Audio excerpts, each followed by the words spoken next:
નમસ્કાર વિદ્યાર્થી મિત્રો, સ્વાગત છે તમારું યુવા સારથી કેરિયર એકેડેમીના આજના કરંટ અફેર્સ વિથ જીકે શ્રીના વિડીયોની અંદર. આજે છે વિદ્યાર્થી મિત્રો 1 ડિસેમ્બર 2025 અને 1 ડિસેમ્બર 2025ના મોસ્ટ આઈએમપી કરંટ અફેર્સના પ્રશ્નોની સાથે સાથે મહત્વપૂર્ણ જીકેના પ્રશ્નોની પણ માહિતી મેળવવાની છે કે જીકે રિલેટેડ કરંટ અફેર્સના પ્રશ્નો 2025ની તમામ પરીક્ષાઓની અંદર પૂછાયેલા છે. કોન્સ્ટેબલ અને પીએસઆઈની ભરતી બહાર પડી ચૂકી છે. 3 ડિસેમ્બરથી ફોર્મ ભરાવાના શરૂ થઈ જશે. સીસીની ભરતી નજીક જ છે, બરાબર. હવે જે પણ વિદ્યાર્થી મિત્રો 2026ના વર્ષની અંદર સરકારી જોબ મેળવવા માંગે છે, લડી લેજો અને શાંતપૂર્ણ મહેનત કરી લેજો. કોઈ પણની વાતોમાં આવ્યા વગર સફળતા 100% મળશે. કેમ કે 2025ની અમારી કોન્સ્ટેબલ અને પીએસઆઈની જે ભરતી હતી તેની અંદર આપણા 8 કોન્સ્ટેબલ પાસ થયેલા છે. રિઝલ્ટ જેવું આવશે એટલા ફોટા મૂકી દેવામાં આવશે, કેમ કે તેમના માર્ક્સ જ એટલા બધા છે કે એ પાછા પડવાના જ નથી. એક પીએસઆઈ છે અને 8 કોન્સ્ટેબલ આપણા 2025ની અંદર પાસ થયેલા છે. હવે શરૂઆત કરીએ છીએ આજના વિડીયોની. અને હવે વિદ્યાર્થી મિત્રો દરરોજ ડેલી કરંટ અફેર્સ માત્ર 14 થી 15 પ્રશ્નો હશે. 20-25ની મિનિટ અંદર તમારું કરંટ અફેર્સ પૂરું કરવામાં આવશે. આપણે 1.5-2 કલાક વિદ્યાર્થી મિત્રો ખેંચવાના નથી.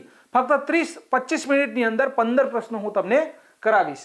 ચલો, પહેલો પ્રશ્ન કે કેરળનો પેરિયાર, પછી છે બેકાલ છે, વર્કલા છે અને ઘણા ભારતીય નામ અને ઇન્ટરનેશનલ એસ્ટ્રોનોમિકલ યુનિયન જે છે તેના દ્વારા કયા ગ્રહના મેપની અંદર સામેલ કરવામાં આવ્યા? આવા પ્રશ્નો પરીક્ષાઓમાં બને છે અને આપણો કરેક્ટ આન્સર છે કે મંગળ. હવે મંગળ ગ્રહ માટે કયા કયા છે જોજો. તો એક તો છે પહેલું કે આંતરરાષ્ટ્રીય ખગોળીય સંઘ આવેલ છે, ઇન્ટરનેશનલ એસ્ટ્રોનોમિકલ યુનિયન કે જેને કહેવાય આંતરરાષ્ટ્રીય ખગોળીય સંઘ, અને તેના દ્વારા મંગળ ગ્રહનું નવું મેપ રજૂ કરવામાં આવ્યું જેમાં 6 નામ છે એ ભારતીય છે. અને કયા છે? એક તો પેરિયર છે, બેકલ છે, વર્કલા છે, થુંબા છે, વલિયા છે અને માલા છે. મંગળ ગ્રહ ઉપર 5 ક્રેટર જે છે તે ઘાટીઓના નામ પણ આપવામાં આવે છે. એમાં સમજો કે આપણા ફેમસ જીઓલોજિસ્ટ છે જેમનું નામ શું છે તો MS કૃષ્ણ, એ આપણા ભૂવૈજ્ઞાનિક છે. તેમના નામ ઉપર એક ક્રેટરનું જે મેદાન છે તેનું નામ આપવામાં આવ્યું. પોઈન્ટ નોંધ કરવાનો. ત્યાર પછી આંતરરાષ્ટ્રીય ખગોળીય સંઘ સ્થાપના ક્યારે થઈ સાહેબ? તો કે ભાઈ 1919 ભારત દેશની અંદર જલિયાવાલા બાગ હત્યાકાંડ, બરાબર, જલિયાવાલા બાગ હત્યાકાંડ. મુખ્ય મથક પેરિસ. પ્રેસિડેન્ટ કોણ છે? તો વિલી બેન્જ છે સ્વિટ્ઝરલેન્ડના, વિલી બેન્જ સ્વિટ્ઝરલેન્ડ. હવે મારા લાડલા મિત્રો, અહીંયાથી તમે જોશો આ નીચેનો પોઈન્ટ જે બતાવ્યો એ મોસ્ટ આઈએમપી નહીં, 110% નહીં પણ 1001%. આવા જે ફકરા મારા બનાવેલા હોય છે એની અંદરથી જ પ્રશ્ન ડાયરેક્ટ પેપરમાં પૂછાય છે. અને જેનું ઉદાહરણ છે આરઆરબી ગ્રુપ ડી ની અંદર 20 પ્રશ્નો કરંટના 20 પ્રશ્નો આપણા બેઠા પૂછાયા. તમામ જગ્યાએ સ્ક્રીનશોટ મૂક્યા છે પેજ નંબર સાથે. ચલો, નાસાએ મંગળ ગ્રહ ઉપર માટે CHAPEA પ્રોજેક્ટ લોન્ચ કર્યો. નોંધ કરજો કે મંગળ ગ્રહ માટે નાસાનો પ્રોજેક્ટ છે. ચલો, મંગળ ગ્રહ ઉપર 2 ઉપગ્રહો છે. તેના નામ શું? તો કે સાહેબ ફોબોસ અને ડીમોસ, આ 2 ઉપગ્રહ છે. મંગળ અને બૃહસ્પતિની વચ્ચે એસ્ટેરોઇડ જોવા મળે. સીધો પ્રશ્ન ક્લાસ 3માં પૂછાયેલો તો કે એસ્ટેરોઇડ હોય છે કયા 2 ગ્રહની વચ્ચે હોય? તો મંગળ અને બૃહસ્પતિ. મંગળ ગ્રહ ઉપર નોટિક્સ નામનો જ્વાળામુખી શોધવામાં આવેલો છે. ત્યાર પછી મંગળ ગ્રહ ઉપર આવેલા 3 મોટા ખાડા છે, ક્રેટર ખાડા કહેવાય, જેને ભારતીય, એક તો દેવેન્દ્ર લાલ છે, આ વ્યક્તિ છે. એક ઉત્તર પ્રદેશનું મુસરણ નામનું શહેર છે અને બિહારનું હિલસા નામનું શહેર છે. આ 3 નામ આપવામાં આવે છે. કોઈ પણ ઉઠાવીને મૂકી દેશે પેપરમાં. ચલો, નાસાએ મંગળ ગ્રહ ઉપર હેલિકોપ્ટર ઉડાડ્યું હતું, તેનું નામ એન્જિન્યુટી છે. એન્જિન્યુટી. બીજું કે નાસાએ પહેલી વખત મંગળ ગ્રહ ઉપર એટોકો પોઈન્ટ, કઈ પહાડીની શોધ કરી? એટોકો પોઈન્ટ. અને નાસાના ક્યુરોસિટી નામનું જે રોવર છે તેણે સલ્ફરની શોધ કરી હતી. ભાઈ હમણાં જ ક્લાસ 3 કોઈક એન્જિનિયરની પરીક્ષા જે હતી, ભાઈ એન્જિનિયરની જે પરીક્ષા હતી ને એની અંદર આ પ્રશ્ન હતો કે સલ્ફરની શોધ કોના રોવરે કરી? તો આ પ્રશ્નની અંદર આપણો જવાબ આવશે નાસા, બરાબર. શું જવાબ આવશે? નાસાએ શોધ કરી હતી. ચલો, બીજો. ચલો, આપણા નરેન્દ્રભાઈ મોદી છે પ્રધાનમંત્રી. તેમણે ભગવાન શ્રીરામની સૌથી ઊંચી લાર્જેસ્ટ સ્ટેચ્યુ, ભગવાન શ્રીરામ, બરાબર, તેનું ઊંચી મૂર્તિનું ઉદ્ઘાટન ક્યારે કર્યું? હવે અયોધ્યાની અંદર તો આપણું અયોધ્યા જે છે એ ઉત્તર પ્રદેશની અંદર આવેલું છે. અયોધ્યા ક્યાં આવ્યું? તો ઉત્તર પ્રદેશની અંદર. અને આ જગ્યા ઉપર રામ મંદિર આવેલું છે, પણ અહીંયા મૂર્તિની વાત થઈ રહી છે. તો આપણો કરેક્ટ આન્સર શું છે ભાઈ? ગોવા. કઈ જગ્યાએ ઉદ્ઘાટન કર્યું? તો ગોવાની અંદર. તો ગોવામાં ભગવાન શ્રીરામની 77 ફૂટ ઊંચી મૂર્તિનું ઉદ્ઘાટન કર્યું. આ મૂર્તિ શાની? તો કે બ્રોન્ઝની બનેલી છે ભાઈ. વાસ્તુકાર કોણ છે? તો રામ વી સુથાર. કોણ છે? રામ વી સુથાર. હવે રામાયણની થીમ પાર્ક ગાર્ડન ગોવામાં તેનું ઉદ્ઘાટન થયું.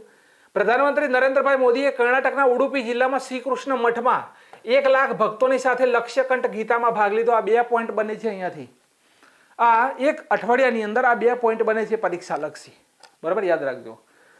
હવે આપણી વાત કરીએ અયોધ્યાના રામ મંદિરની. બરાબર, તો પહેલું જ લખેલું છે કે મૂર્તિકાર કોણ છે.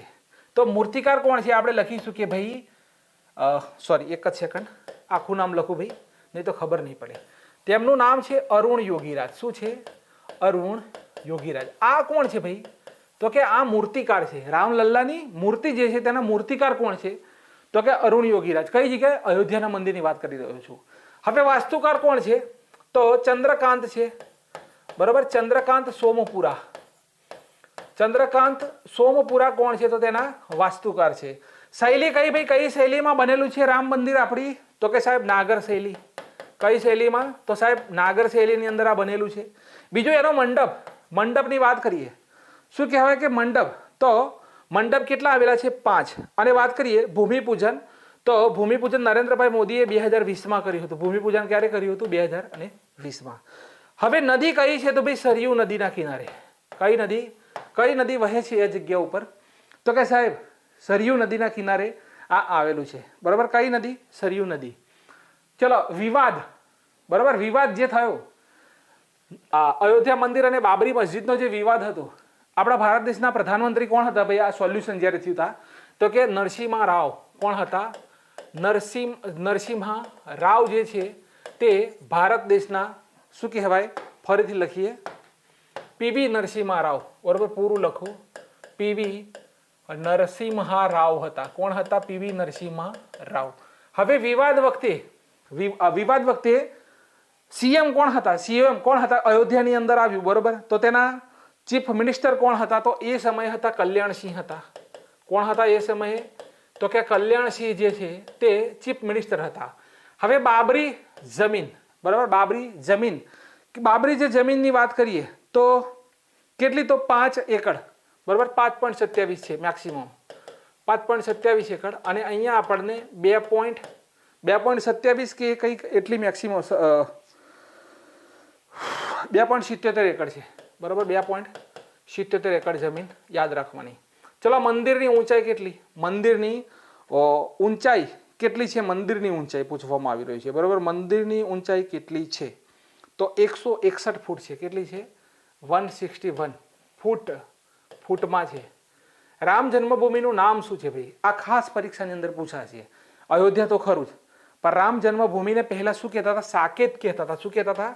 તો સાકેત તરીકે તેને ઓળખતા હતા. પ્રતિષ્ઠા ક્યારે થઈ ભાઈ? પૂછી લેશે પરીક્ષામાં કે ભાઈ રામ મંદિરની પ્રતિષ્ઠા ક્યારે? તો 22 જાન્યુઆરી 2024. બરાબર, 22મી જાન્યુ અને ભાઈ 2024 આ પ્રતિષ્ઠા. બીજું છે કે ફેસલો ક્યારે થયો ભાઈ? ફેસલો ક્યારે આવ્યો હતો? એનો જે ફેસલો કહેવાય, જજમેન્ટ કહેવાય, બાબરી મસ્જિદનું જજમેન્ટ.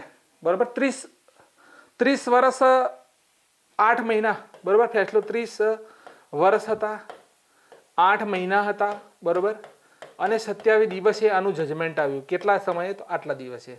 રામ મંદિરની મૂર્તિની ઊંચાઈ કેટલી ભાઈ? રામલલ્લાની જે મૂર્તિ જે છે, બરાબર, તમને સીધું પૂછી લેશે પરીક્ષાની અંદર કે રામ મંદિરની જે મૂર્તિ છે ભગવાનની, એની કેટલી ઊંચાઈ છે? બરાબર, તો 51 ઇંચ છે. 51 ઇંચ રામ મંદિરના લલ્લાની ઊંચાઈ છે. બાબર કોણ હતો? તો મુગલ શાસક હતો ભાઈ. બરોબર, બાબર કોણ હતો? મુગલ શાસક હતો. બાબર એના નામ ઉપરથી જ પડેલું છે બાબરી મસ્જિદ. હવે મુખ્ય જજ કોણ હતા? ફેસલો જ્યારે આવ્યો ત્યારે મુખ્ય જજ કોણ હતા? તો બધા વિદ્યાર્થી મિત્રોને ખબર છે કે જજ હતા. કોણ હતા? તો રંજન ગોગોઈ હતા. કોણ હતા? રંજન ગોગોઈ. બીજું સુપ્રીમ કોર્ટ. હવે આ પોઈન્ટ તમારા માટે અતિ મહત્વપૂર્ણ બ્રહ્માસ્ત્ર છે. બરાબર, અતિ મહત્વપૂર્ણ બ્રહ્માસ્ત્ર છે. મુખ્ય જજ રંજન ગોગોઈ હતા. બરાબર, આ પોઈન્ટ તમારા માટે અતિ મહત્વપૂર્ણ છે મારા વિદ્યાર્થી મિત્રો.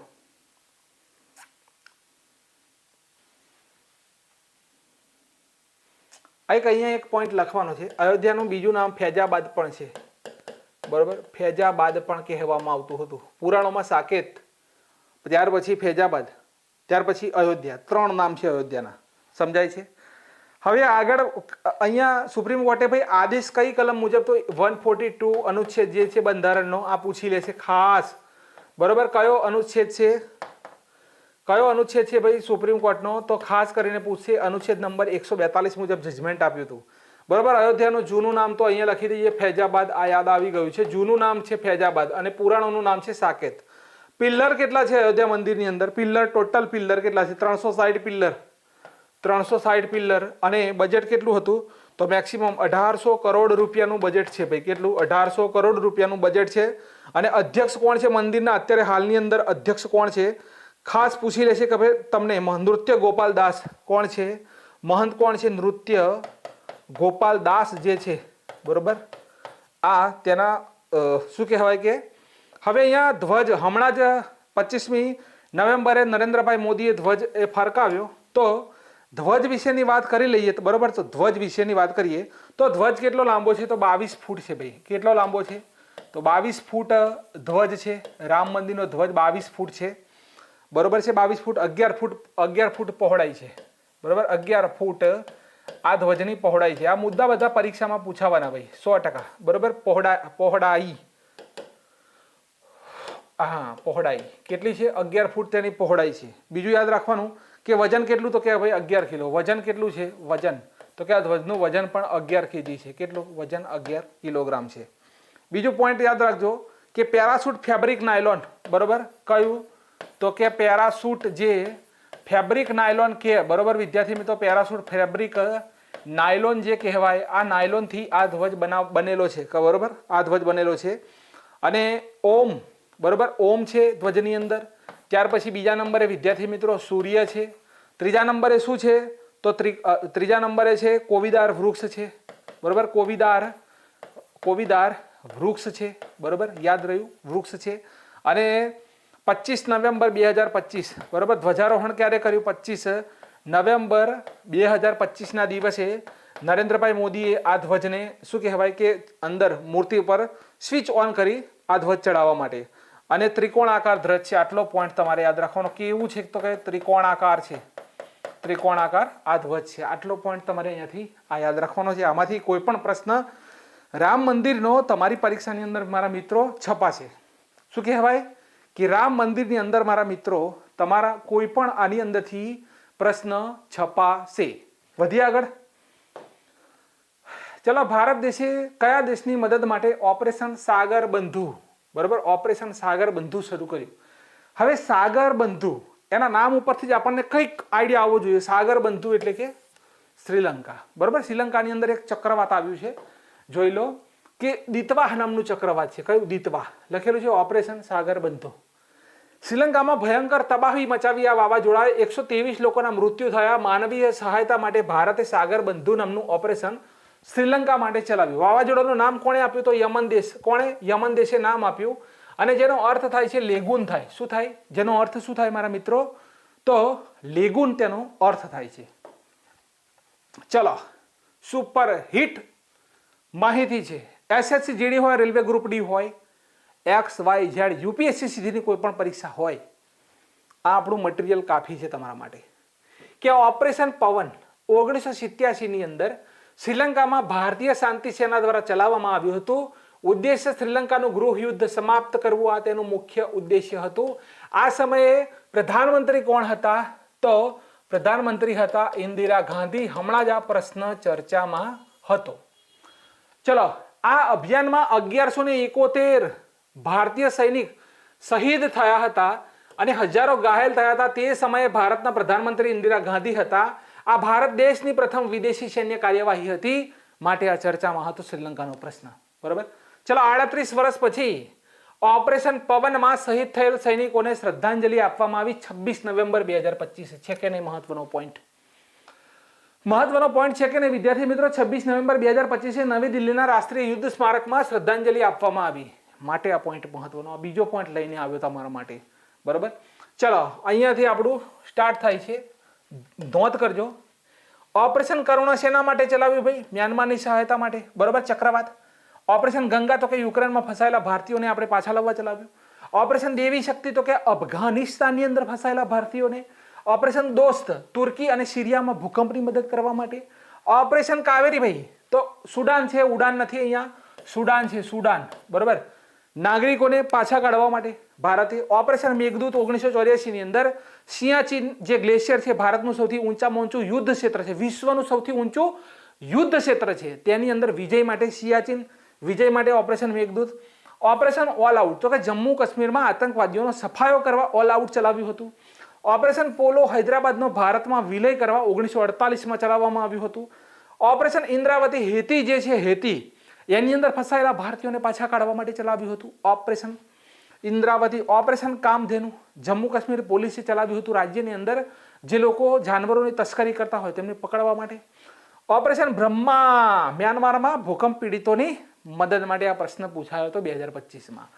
અને ઓપરેશન સિંદૂર તો બધાને ખબર છે કે પાકિસ્તાન અને પીઓકેમાં કેટલા તો કે 9 ઠેકાણા હતા. કેટલા ઠેકાણા હતા? તો 9 આતંકવાદી ઠેકાણા હતા. તેને સમાપ્ત કરવા ભારતે ચલાવ્યું હતું ઓપરેશન સિંદૂર. ચલો ચોથો પ્રશ્ન, 2026ના વર્ષ માટે IDEA ના અધ્યક્ષ કોણ બન્યા? બરાબર, IDEA ના અધ્યક્ષ કોણ બન્યા? તો આપણો કરેક્ટ આન્સર આવશે જ્ઞાનેશ કુમાર. કોણ છે? જ્ઞાનેશ કુમાર.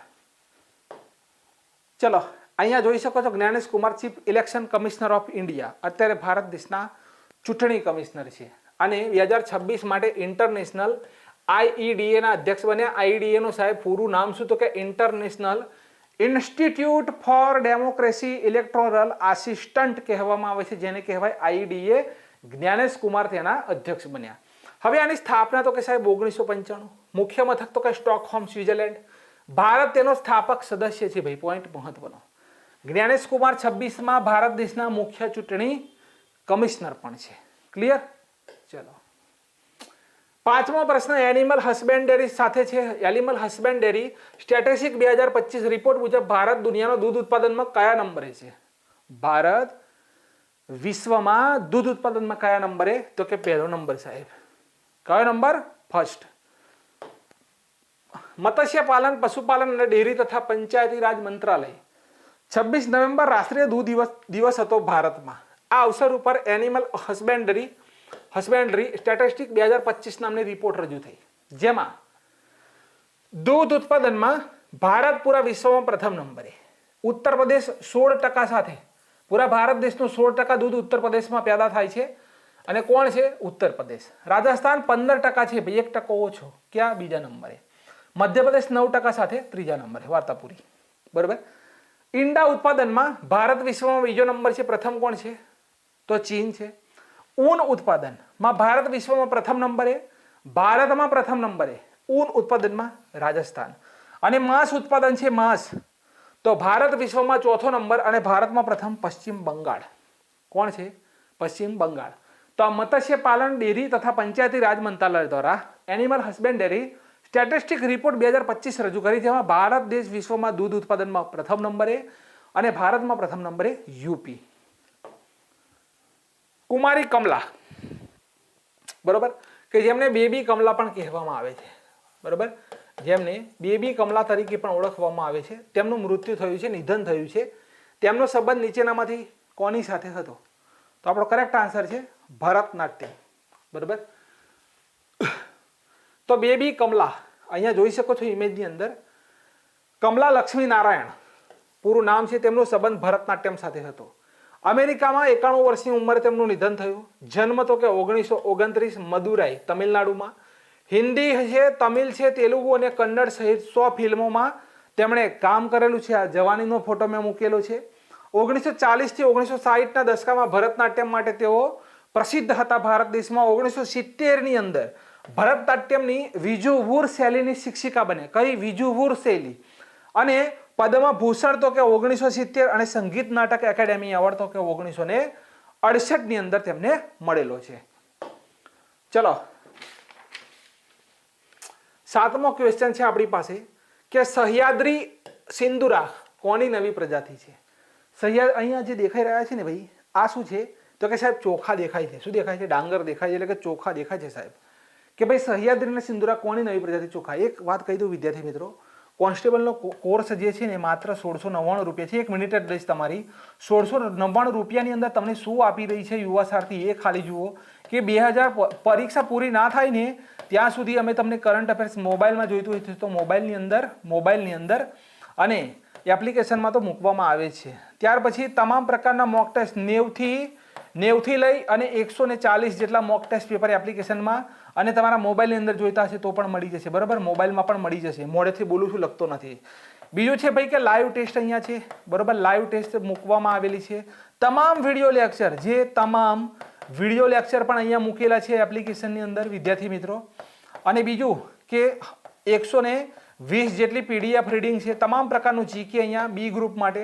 ત્યાર પછી વિદ્યાર્થી મિત્રો લાસ્ટમાં શું બચે છે તો બુક્સ જે છે જાડેજાજનની ઇતિહાસની બુક છે. બરાબર, ઇતિહાસની બુક છે.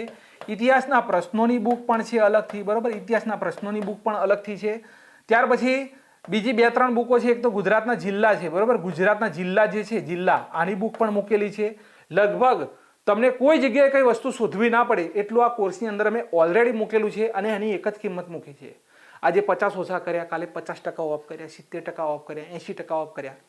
1699 5 દિવસ માટે અમે મૂકેલું છે કે 5 દિવસ સુધી 1699 રૂપિયામાં આ કોર્સ તમને અવેલેબલ છે. અને યુવા સારથી એકેડેમીની અંદર તૈયારી કરવા માટે આવવાના હોય, બરાબર, જે કોઈ વિદ્યાર્થી મિત્રો બહાર ગામના હોય, ખાસ કરીને ગયા વર્ષે બનાસકાંઠા છે, સાબરકાંઠા છે, સુરત છે, દાહોદ છે, પંચમહાલ છે, દેવગઢ બારિયા છે, બધા જુદા જુદા એરિયાના વિદ્યાર્થી મિત્રો તૈયારી કરીને ગયા હતા. બધાને મોજ પડી હતી. શુદ્ધ ઘરનું અમે જે ખાઈએ છીએ એ જ વિદ્યાર્થીઓને ખવડાવીએ છીએ. બરાબર, જુદું બનાવતા નથી.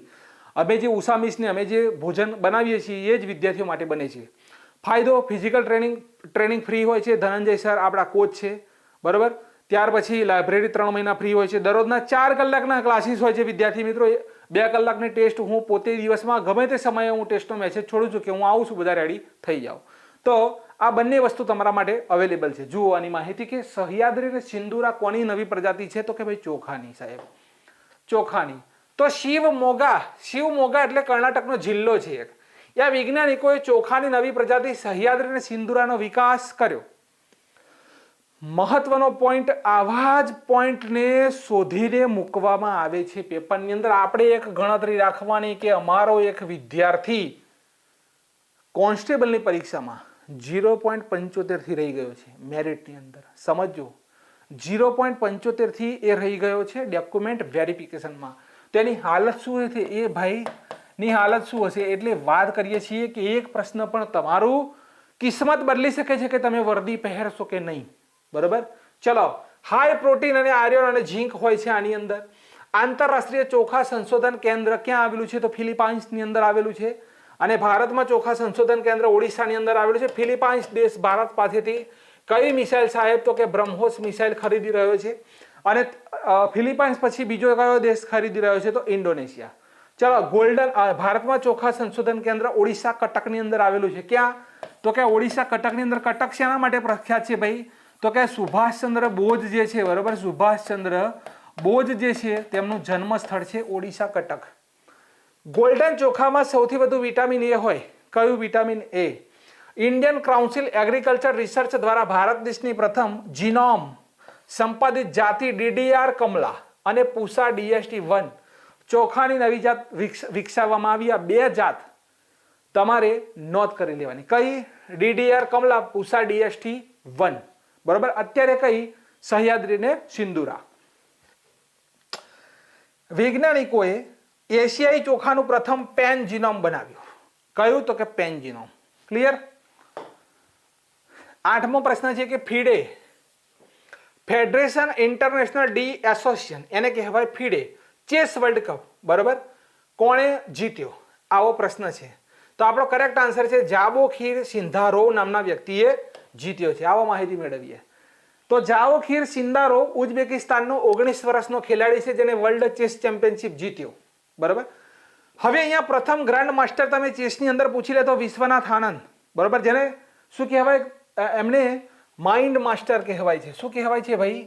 તો તેમને માઇન્ડ માસ્ટર કહેવામાં આવે છે. માઇન્ડ માસ્ટર કહેવામાં આવે છે. અને પ્રથમ 1991 અને 1992 ની અંદર રાજીવ ગાંધી ખેલ રત્ન એવોર્ડ, બરાબર, અત્યારે તેનું નામ મેજર ધ્યાનચંદ છે. પણ રાજીવ ગાંધી ખેલ રત્ન એવોર્ડ મેળવનાર પ્રથમ વ્યક્તિ કોણ? તો વિશ્વનાથ આનંદ. પ્રથમ મહિલા ગ્રાન્ડ માસ્ટર તો કે વિજયલક્ષ્મી, એસ વિજયલક્ષ્મી. સૌથી યુવાન ગ્રાન્ડ માસ્ટર તો કે આપણા ડી ગુકેશ. વર્લ્ડ ચેસ દિવસ તો કે 20મી જુલાઈ. ભારતની પહેલી ચેસ એકેડેમી ક્યાં ખુલશે? પોઈન્ટ મહત્વનો સાહેબ, ભુવનેશ્વર ઓડિશાની અંદર. બરાબર. શતરંજમાં 28 ગ્રીન રેટિંગ મેળવનાર ભારતનો બીજો ગ્રાન્ડ માસ્ટર અર્જુન એરિગેસી. વિશ્વ જુનિયર શતરંજ કેપેસિટી 2025 જીતનાર પ્રણવ વેંકટેશ 7મા ભારતીય. કેપેસિટ જીતનાર 7મા ભારતીય. ચલો, અફઘાનિસ્તાન જે દેશ છે તેણે શતરંજ ઉપર પ્રતિબંધ લગાવ્યો. શું કર્યું ભાઈ? બેન કરી દીધું. નોર્વે ચેસ ટુર્નામેન્ટ 2025 મેગ્નેસન કાર્લસન જીત્યા. બરોબર.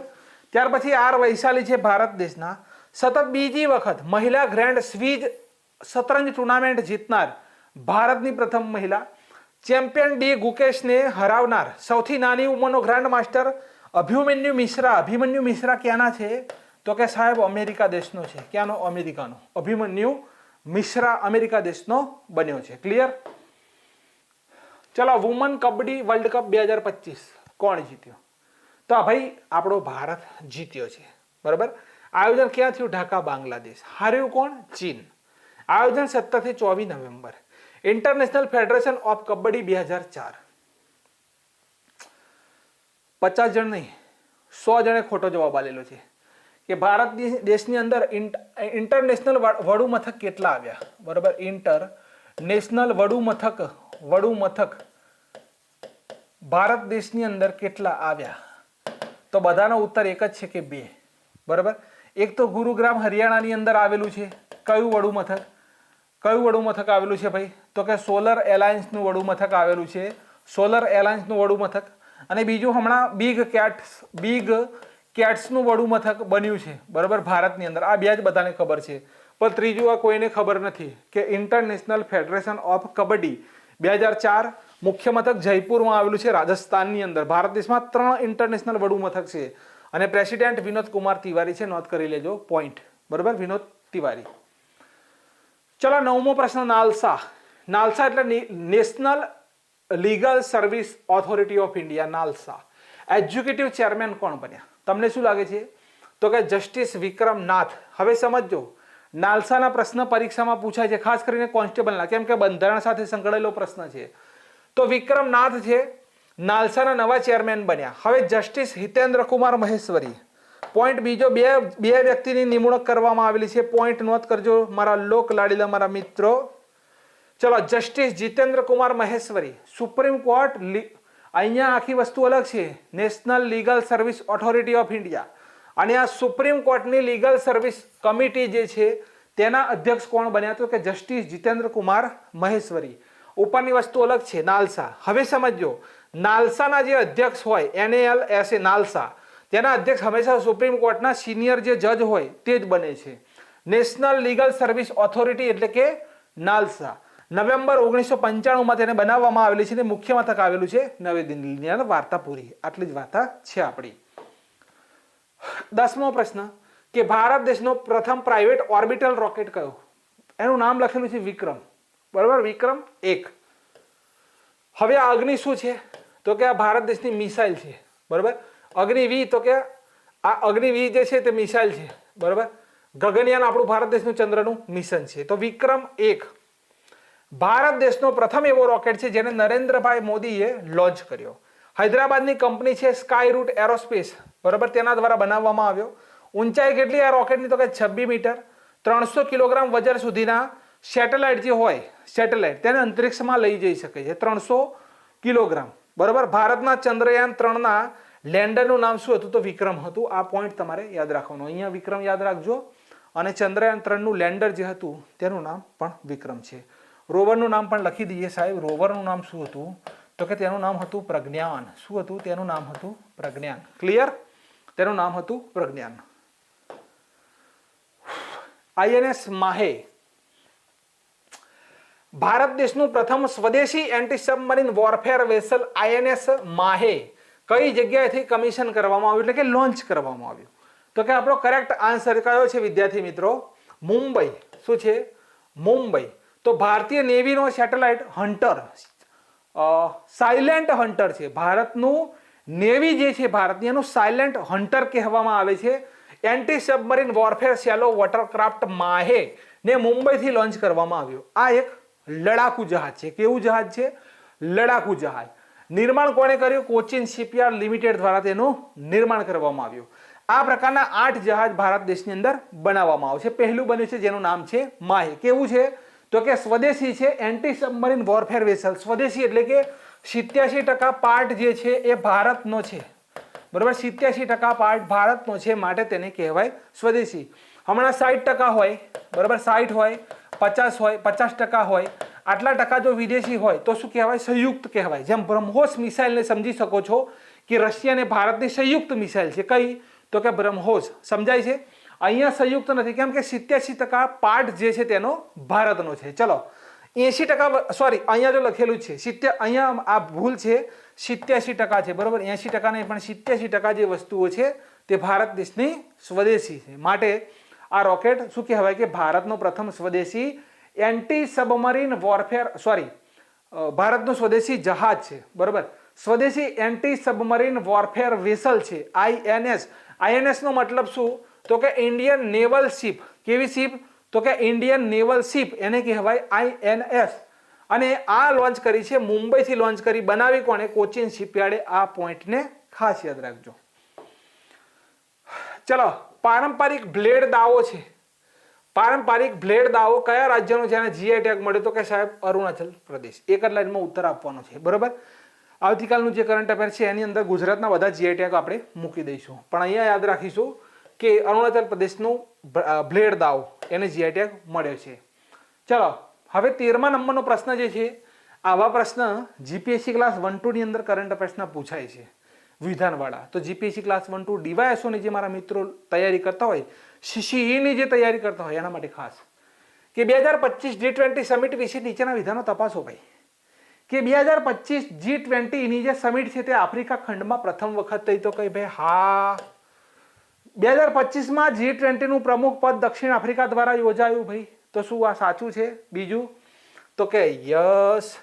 2025 સમિટનો વિષય એકતા, સમાનતા અને ટકાઉપણું હતો. તો કે યસ. બરોબર, જવાબ ડી.